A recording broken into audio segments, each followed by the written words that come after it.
Hello, xin chào các bạn, chào mừng các bạn đến với channel của mình. Ok, hôm nay video này có một cái tin rất là nóng các bạn, tin nóng hổi luôn. Đó là phiên bản Filmora 12 các bạn nhé. Sắp tới là tháng 12 này thì Wondershare họ sẽ ra cái phiên bản mới của Filmora, đó là phiên bản 12. Và trong cái phiên bản 12 này thì có rất là nhiều thay đổi và rất là nhiều cái cập nhật ấy, và nhiều cái rất là hay ho. Thì mình thì có cơ hội được trải nghiệm cái bản beta nhé, bản dùng thử. Đây là bản dùng thử đầu tiên của Filmora 12. Và cũng tương đối là thích cái bản này về cái gọi là performance rồi là những cái tính năng họ thêm vào ấy. Tuy nhiên là cũng có một số cái để mình không thích. Ok, nhưng mà thôi, trong video này mình sẽ cập nhật cho các bạn tất cả những cái tính năng mới của Filmora 12 để các bạn tiện theo dõi. Và có thể là mình sẽ không đề cập đến một số cái tính năng ấy, tại vì họ vẫn đang phát triển. Đây chưa phải là bản dùng thử cuối cùng của Filmora 12. Và cái thông tin quan trọng nhất ấy mình quan tâm ấy là cái bản này ấy thì không biết là giá cả như nào. Thực ra là mình cũng trao đổi sơ qua với bên team Wondershare. Thì cái phiên bản Filmora 12 này nhá, các bạn nếu mà các bạn mua bản quyền của Filmora 9, bản quyền trọn đời của Filmora 9 thì các bạn có thể cập nhật lên phiên bản 12 chính thức ấy, hoàn toàn miễn phí. Và nếu như bạn nào mà mua cái bản 11 trong vòng 90 ngày kể từ tức là kể từ ngày ra đời, nó sẽ ra đời vào tháng 12. Đâm ra là nếu bạn nào mua ở tháng 10, tháng 11 thì cũng cập nhật lên hoàn toàn miễn phí. Thế còn các cái người dùng khác ấy, tức là các bạn mà mua vào cái gọi là cách đây quá 90 ngày ấy, thì các bạn sẽ phải trả thêm một cái khoản tiền nhỏ nhỏ mà không biết là bao nhiêu. Ok, và hy vọng là giá của nó không tăng. Chứ phiên bản hay mà cứ giá tăng thì thôi, chắc dùng phiên bản cũ thôi. Ok, bây giờ sẽ đi vào màn hình của mình nhé. Mình sẽ chỉ cho các bạn từng thứ một. Đây là cái giao diện, cái cửa sổ bắt đầu mới của Filmora 12. Ở trong này thì có một số cái thay đổi nhé. Ở bên trái này thì họ vẫn có cái nút tạo dự án này, Create Project này. Sau đó một cái gọi là nút Cloud Project. Thì Wondershare bây giờ nó vẫn tích hợp cái gọi là cái server nhé. Server để bạn có thể up cái dự án của bạn lên, rồi up video các thứ lên. Và nếu như mà bạn mua cái bản quyền của Filmora ấy, thì bạn sẽ được 1 GB miễn phí up lên server. Tuy nhiên mình thì mình không mua, thì mình thấy cái này nếu mà mua nữa, tức là nếu mà muốn dùng nhiều hơn 1 GB ấy, thì mua nó hơi đắt. Ok, còn về bản quyền ấy thì mình vẫn hỗ trợ các bạn mua bản quyền với mã giảm giá là 20% nhé. Kể cả Filmora 12, giá bao nhiêu thì mình vẫn được giảm giá là 20%. Thông tin thì mình sẽ đặt dưới phần mô tả cho các bạn. Đây là phần server, và cái phần này là Creator Hub, là mấy cái hướng dẫn sử dụng thôi. Thì, cái này nó cũng không có gì thay đổi cả. Ok, bây giờ quay lại cái này đi, quay lại cái phần tạo dự án. Thì trong cái tạo dự án này ấy, nó có một cái thay đổi ở bên này. Tức là bây giờ thì họ đưa tất cả các cái tính năng đặc biệt của Filmora ấy, ra ngoài màn hình chỗ này như dạng kiểu slideshow. Slideshow này thì bạn kích một cái là bạn nhìn này, auto beat này, auto beat scene, silent detection, instant cutter, auto reframe, rồi là quay màn hình, rồi là cắt ghép video nhanh các thứ thì họ đặt ở đây. Bên cạnh đó thì ở dưới phần trình chiếu về dự án mới làm ấy, thì họ thêm cho mình cái tính năng gọi là preview, tức là kiểu xem dạng ảnh như này. Xem dạng ảnh, tuy nhiên là bạn cũng có thể chuyển sang dạng gọi là kiểu list ấy. Ở bên này, cái góc này gọi là view option nhé. Bên này là cái Instant Mode Project. Instant Mode là cái mà bạn tạo gọi là tạo video nhanh ấy, bằng cái mẫu của Filmora. Tuy nhiên cái này chắc các bạn không cần quan tâm. Ok, bây giờ đấy là cái trang đầu. Còn bây giờ mình sẽ đi vào bên trong để mình chỉ cho các bạn. Mình sẽ ấn vào đây, tạo dự án mới nhé. Thôi mình sẽ mở cái dự án cũ của mình lên nhé. Mở cái dự án cũ của mình lên để cho các bạn xem cho nó dễ. Ok.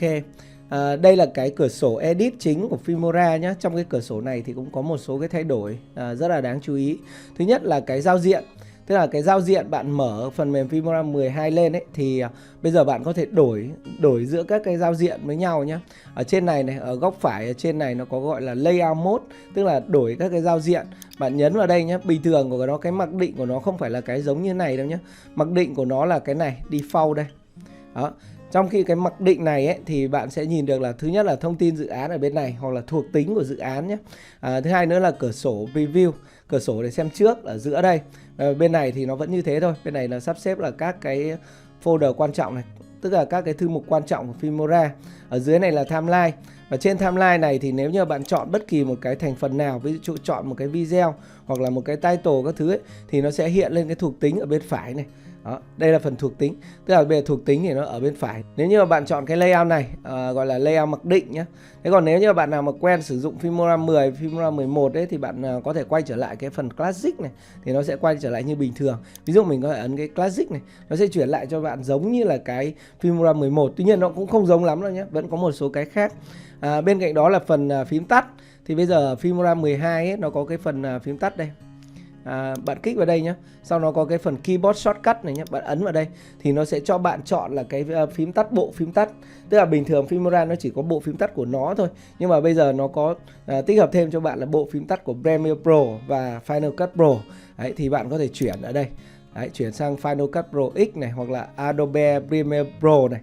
Tuy nhiên là mình thì vẫn quen với Filmora thôi, đây là mình chỉ để Filmora. Và tất nhiên là bạn có thể đổi cái phím tắt theo cái gọi là sở trường edit của bạn, rất là dễ ở dưới này. Ok, đó là về phím tắt. Ở trên timeline thì cũng có một số thay đổi.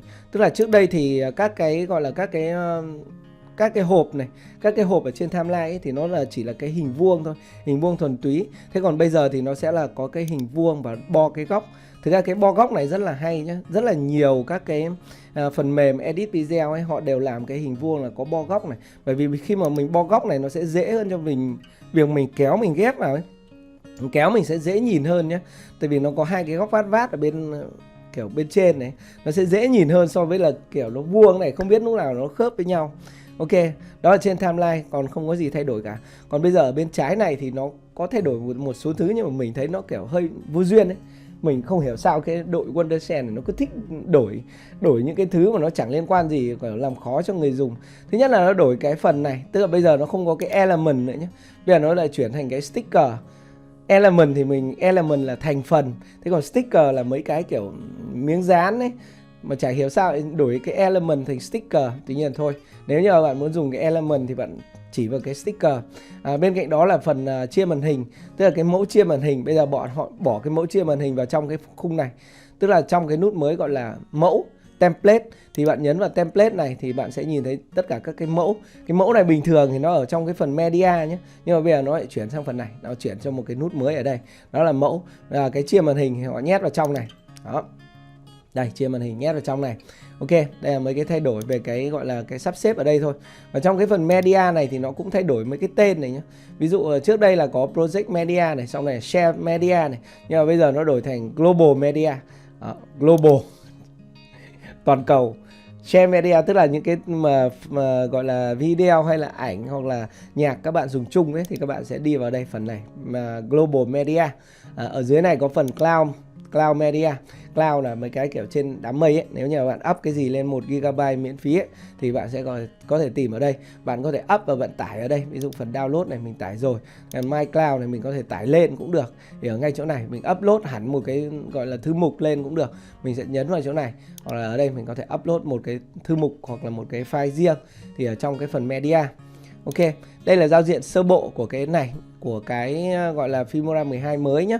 Nếu mà bạn muốn đổi sang cái khác, ví dụ bạn có thể làm là edit này hoặc là short video này. Và ở đây có một cái rất là quan trọng mà mọi người hay yêu cầu ấy, đấy là cái dual mode. Tức là nếu như mà ai mà edit máy tính ở trên cái màn hình rời ấy, bạn có một cái laptop này và một cái màn hình rời ấy, thì bây giờ bạn có chuyển được, tức là bạn có thể ấn vào đây và bạn chuyển được cái màn hình rời, tức là chuyển được cái cửa sổ review này sang cái màn hình rời.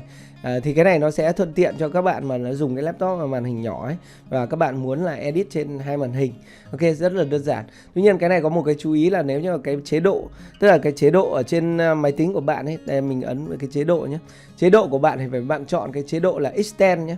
Extend thì nó mới được nhé. Còn nếu mà không, mình đang để chế độ là Second Screen Only, tức là chỉ có màn hình rời không ấy, thì nó sẽ không hiển thị cái chế độ Dual Mode này lên nhé. Đó. Ok, đấy là cái giao diện sử dụng mới của Filmora 12.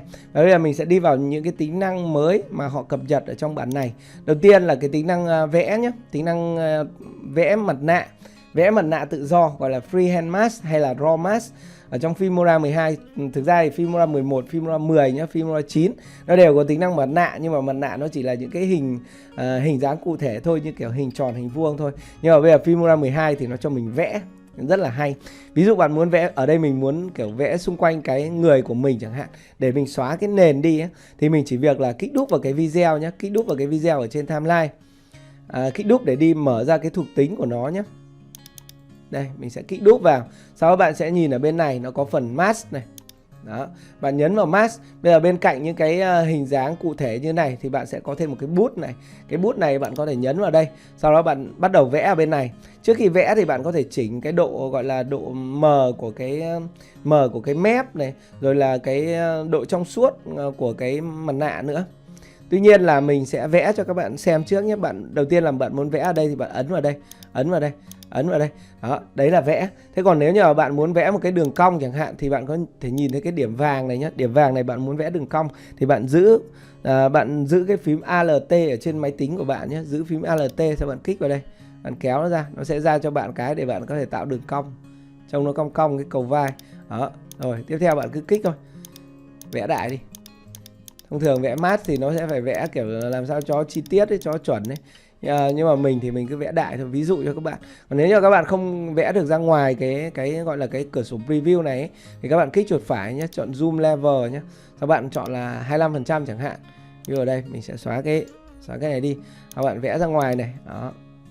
Ví dụ mình sẽ vẽ cái chỗ này và bạn nhớ phải đóng cái mặt nạ lại. Ok, kích vào ok. Như vậy là mình đã kiểu mask được cái người mình ra rồi. Đấy, các bạn nhìn này. Đấy. Thế nhưng mà có rất là đơn giản đúng không? Bên cạnh đó thì tất nhiên là cái mặt nạ này ấy, thì các bạn có thể thêm keyframe cho nó. Tại vì nếu mà vẽ không thôi mà không thêm được keyframe thì nó chả khác gì với cái mặt nạ bình thường. Ví dụ ở đây mình kích đúp là quay trở lại. Nếu bạn muốn thêm keyframe cho cái mặt nạ này thì bạn nhấn vào đây nhé. Enable keyframe. Cái nút gọi là nút kim cương này. Đây là nút keyframe này. Bạn nhấn vào keyframe. Các bạn có thể kéo lên một đoạn. Các bạn có thể di chuyển cái mặt nạ này. Ví dụ mình muốn di chuyển cái mặt nạ ra đây. Thì khi keyframe thứ nhất, cái mặt nạ mình nó đang ở chỗ này. Keyframe thứ hai, mặt nạ mình nó ở chỗ này. Đó là một cái tính năng. Sơ bộ là như thế thôi. Còn mình sẽ hướng dẫn các bạn chi tiết về cách là dùng cái mặt nạ tự do này như nào cho nó sáng tạo ở những cái video sau khi mà Filmora 12 nó chính thức ra đời.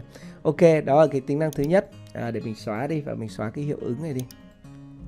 Đó là thứ nhất về mặt nạ. Cái thứ hai nữa là cái tính năng rất là cực kỳ hay, đó là cái adjustment layer. Adjustment layer nó giống như là một cái lớp phủ ở trên toàn bộ cái video để bạn có thể chỉnh màu, chỉnh miếng một cách rất là dễ dàng.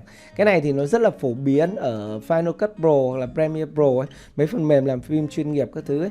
Thế nhưng mà Filmora 11 thì nó không có. Thì bây giờ ở Filmora 12 là họ đã cập nhật lên rồi. Ví dụ chẳng hạn, ví dụ cái video này chẳng hạn mình muốn thêm để mình chọn cái zoom level cho nó về fit nhé. Bây giờ ví dụ mình muốn chỉnh màu cho nó sang màu khác hoặc thêm cái LUT hay là cái gì đấy chẳng hạn, thì mình sẽ thêm cho nó cái adjustment layer. Adjustment layer thì bạn đi vào cái phần media này nhé, sau bạn nhấn vào chỗ này adjustment layer. Ở đây nó cho mình một cái preset và sau đấy là cho mình gọi là lưu lại cái preset của riêng mình bằng cái chỗ custom. Đấy, trong phần custom này, ví dụ ở đây mình thêm một cái preset nhé, mình kéo cái này xuống và mình sẽ đặt thẳng nó xuống đây, đặt thẳng xuống timeline. Ví dụ mình muốn chỉnh màu của cả cái video này chẳng hạn, mình sẽ kéo nó ra như thế này. Sau đó mình sẽ kích đúp vào cái adjustment layer ở chỗ này, kích đúp này. Ở đây nó có phần basic và phần color, nhưng phần basic này nó chưa hoàn thiện nhé. Basic này tức là phần cơ bản ấy, tức là nó không điều chỉnh được cái gọi là cái kích thước các thứ của video, bởi vì đây chắc là bản test đâm ra là nó chưa chuẩn. Đấy, thế còn bản color đây, trong phần color, ví dụ mình muốn chỉnh cái gọi là nhiệt độ màu của video, mình muốn tăng cái nhiệt độ màu của video lên chẳng hạn. Ok, nhiệt độ màu ấm hơn đúng không? Và bây giờ mình có thể kích OK. Mình kích OK, bây giờ tất cả các video ở bên dưới của mình đều bị ảnh hưởng bởi cái adjustment layer này. Đây, play. Trong vòng 1 năm thì mấy trăm nghìn sub, mấy triệu sub các kiểu, mình chỉ phát triển từ từ thôi. Anyway thì mình cũng có nhiều kinh nghiệm về kiểu lập kênh các thứ. Ok, đi vào vấn đề đầu tiên. Đó, đây là clip thứ nhất này, đây là clip thứ hai. Và bên cạnh đó thì bạn còn nhiều cái thứ để bạn chỉnh nữa nhé. Không chỉ mỗi cái này nhé, tất cả các cái thứ về màu sắc các thứ ở đây để bạn đều chỉnh được. Và bạn thêm được keyframe luôn. Ví dụ ở chỗ này chẳng hạn, mình đang làm việc với lại cái nhiệt độ màu đúng không? Ở cái nhiệt độ màu này mình muốn thêm keyframe và thêm keyframe và để mình giảm cái nhiệt độ màu đi chẳng hạn. Ở đây mình sẽ thêm một cái keyframe. Sau đó mình sẽ kích tiếp lên đây. Và bây giờ mình sẽ giảm cái nhiệt độ màu này đi. Ok, nó sẽ tạo cho mình hai cái keyframe rất là hay. Họ cũng yêu cầu bạn xác minh. Đây, lấy đây. Cái ảnh địa diện gọi là kiểu mặc định của YouTube thôi. Đấy là cái điều kiện. Ok, để mình tắt cái tiếng này đi cho nó đỡ ấy. Nhiều bạn làm YouTube thì bạn phân vân là bạn có nên, các bạn nhìn thấy cái nhiệt độ màu này, nhiệt độ màu nó đang giảm theo keyframe của mình. Lập nhiều Gmail để tạo nhiều kênh YouTube hay không? Ok, rất đơn giản đúng không? Đấy là adjustment layer và bạn thêm được keyframe. Ngoài ra thì bạn có thể thêm cho nó cái hiệu ứng vào adjustment layer nữa nhé. Thêm hiệu ứng của video ấy, bạn đi vào effect này, bạn chọn lại phần video effect nhé. Đây, video effect. Tức là bạn không cần phải thêm trực tiếp vào trong video ở trên này, mà bạn có thể thêm vào cái gọi là adjustment layer. Ví dụ mình sẽ thêm cái hiệu ứng zoom cho nó nhé, cho nó dễ. Mid này, bạn kéo bạn thả trực tiếp vào adjustment layer. Đó, nó sẽ zoom vào mầm luôn. Các bạn nhìn thấy video của mình zoom này. Ok, đấy là cái tính năng mới thứ hai ở trong Filmora 12. Tiếp theo đó là cái tính năng cũng rất là hay mà mình thấy có nhiều bạn dùng ở trong CapCut ấy. Đấy là tính năng kiểu chọn đối tượng hay xóa nền. Bây giờ trong Filmora thì nó có thêm một cái tính năng mới gọi là Smart Cutout, tức là kiểu xóa đối tượng thông minh, gọi là AI đấy, gọi là kiểu trí tuệ nhân tạo ấy. Nhưng mà nó không giống như là cái AI Portrait nhé. AI Portrait thì nó chỉ xóa mỗi cái người thôi. Còn cái tính năng này thì nó có thể xóa bất kỳ cái gì miễn là bạn chọn nó. Để mà dùng tính năng này, bây giờ mình sẽ kích đúp vào video. Ví dụ bây giờ mình muốn xóa người hoặc là mình xóa cái micro này đi chẳng hạn. Sau đấy bạn sẽ đi vào chỗ này, AI Tool nhé. Trong cái AI Tool này bạn sẽ tìm xuống dưới. Ở đây nó có AI Portrait thì nó cũng để vào đây nhé. Ở đây nó gọi là cái Smart Cutout, tức là kiểu cắt thông minh. Bạn bật nó lên. Và sau đó bạn nhấn nút này Start. Bây giờ nó sẽ có thêm một cái cửa sổ mới cho bạn nhé. Cái cửa sổ này thì bạn sẽ có hai chế độ, đơn giản và nâng cao. Mình thì mình chả hiểu là cái nâng cao này như thế nào, trông nó giống như cái cơ bản. Quay trở lại cái cơ bản. Sau đấy bạn sẽ chọn cái bút, tức là chọn cái kích thước của cái bút. Vì ở đây đang là 28 đúng không? Mình sẽ chọn là 15 thôi chẳng hạn. 24 đi, ok kệ. Ví dụ mình muốn cắt cái này ra chẳng hạn, cắt cái micro này nhá, chứ không phải cắt người mình nhá. Cắt người mình ra cũng ok nhá. Mình sẽ cắt cái micro này đi. Đó. Chọn cái micro. Ok. Chọn cái dây, chọn này. Đó. Tức là mình có thể cắt được cái micro này ra. Chứ bình thường nếu mà micro nó cố định thì mình có thể mask cũng được. Nhưng mà bây giờ mình sẽ chỉ cho các bạn xem và cắt cả cái người đi nhé. Cắt nhiều chỗ. Đó. Kéo. Nó giống như là cái bút để các bạn chọn ấy. Các bạn sẽ chọn làm sao cho nó hết cái người của bạn này. Rồi. Ví dụ như thế thôi. Ok, còn đây cái người này. Ví dụ như thế. Cái mặt nữa này. Ok, sau khi ok rồi thì bạn sẽ phải nhấn nút này nhé, Start nhé. Nhấn Start Smart Cutout. 2000 years later. Ok, sau khi một hồi chờ đợi thì nó đã xong. Tức là thời gian mà nó check rồi nó cắt ra ấy, thì nó sẽ phụ thuộc vào cái độ dài video của bạn nhé. Càng dài thì nó càng lâu. Và sau khi xong nó thêm cho bạn mấy cái keyframe. Ở đây có mấy cái keyframe này, keyframe của cái phần này, phần nó chọn. Còn nếu như mà bạn cảm thấy nó không đúng thì bạn có thể chỉnh lại cũng được. Tuy nhiên là mình sẽ làm cái video hướng dẫn chi tiết về cái việc cắt ra như nào và chỉnh như nào, và còn mấy thứ nữa ở trong này. Bây giờ mình sẽ nhấn Save nhé. Các bạn nhấn Save. Đấy, thì nó đã cắt ra cho bạn rồi. Cắt hai cái phần mà bạn chọn ra. Và bây giờ bạn có thể thay cho nó cái nền. Ví dụ mình sẽ nhấn vào OK. Mình thay cho một cái nền khác, cả Stock Media chẳng hạn. Rồi, thay vào cái nền này. Đó. Ok, Keep. Đấy. Bây giờ là mình đã kiểu ngồi ở giữa bãi biển. Ok, rất là hay.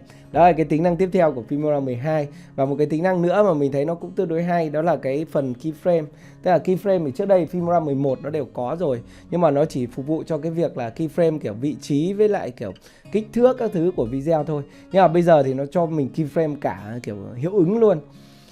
Để mình chỉ cho các bạn để các bạn biết nhé. Ví dụ cái này, trong cái video này chẳng hạn, ví dụ mình muốn thêm keyframe đúng không? Bình thường các bạn sẽ nhấn vào đây đúng không? Add keyframe này đúng không? Sau phần transform này, các bạn có thể scale nó lên này. Ví dụ mình add một cái keyframe ở đây, mình sẽ scale cái này lên này. Đó, scale XY lên này.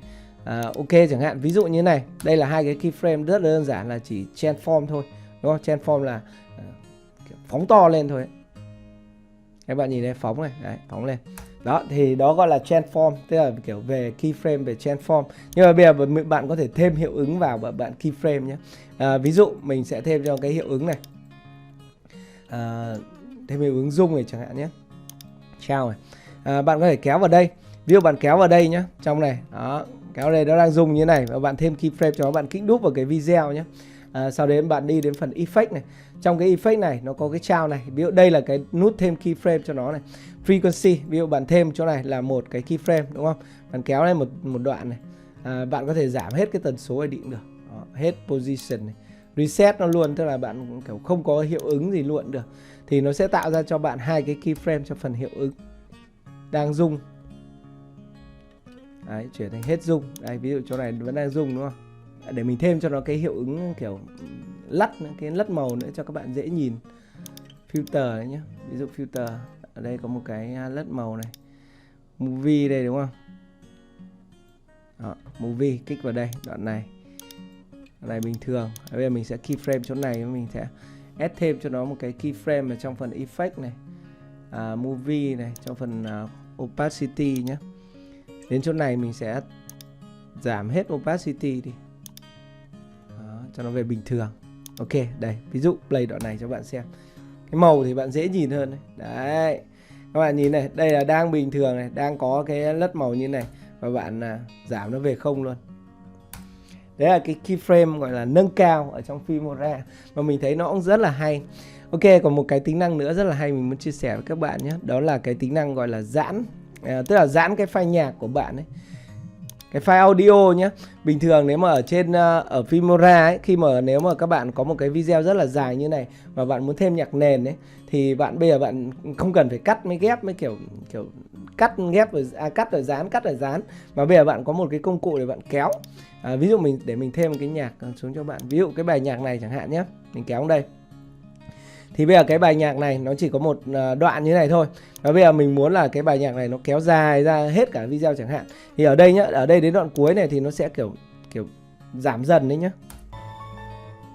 Đấy, thì nếu bình thường ấy là bạn phải cắt cái này, bạn dán vào đây, cắt cái này dán vào đây. Bây giờ có Filmora 12 thì nó có cái nút này nhé, gọi là audio stretch nhé. Tức là kiểu kéo dài audio, bạn nhấn vào đây. Đó, sau bạn kéo vào ấn vào cái mép của cái bài nhạc ấy, bạn có thể kéo vào đây. Đó. Nó sẽ tự phân tích và nó sẽ tự tạo ra cho bạn một cái bài nhạc dài. Bạn nhìn cái sóng âm này là biết này, nó sẽ không kiểu đi xuống này nữa mà nó sẽ vẫn đi tiếp ấy. Kể cả bạn kéo ở phần đầu hay phần cuối đều được nhé. Đây, kéo ở phần đầu này cũng được. Cứ kéo đầu hay cuối đều được. Nó đều giãn cho bạn cái bài nhạc ra. Rất là hay. Ok, đây là cái tính năng tiếp theo của Filmora 12. Ok, còn cái cuối cùng, tính năng cuối cùng mình muốn đề cập ở trong video này, đó là phần xuất bản nhé. Sau khi các bạn xong cái dự án rồi, bạn nhấn vào cái nút xuất bản này. Thì bây giờ bạn có thêm một cái tính năng mới ở đây, tức là phần xuất bản audio nhé. Xuất bản tiếng, trước đây nó chỉ cho mình xuất ra file MP3 thôi, thì chất lượng nó sẽ kém. Thế còn bây giờ bạn có thể xuất ra cái file WAV nữa, chất lượng nó sẽ cao hơn bởi vì cái kiểu dung lượng nó lớn hơn. Đó, cái thứ nhất. Thế còn cái thứ hai thì bạn ấn vào nút setting này nhé. Bây giờ trong Filmora 12 thì nó sẽ cho bạn chọn là 2 cái chế độ. Tức là 2 chế độ xuất video là variable nhé. Variable bitrate là gọi là bitrate thay đổi tùy chỉnh theo phần mềm, hoặc là bitrate cố định.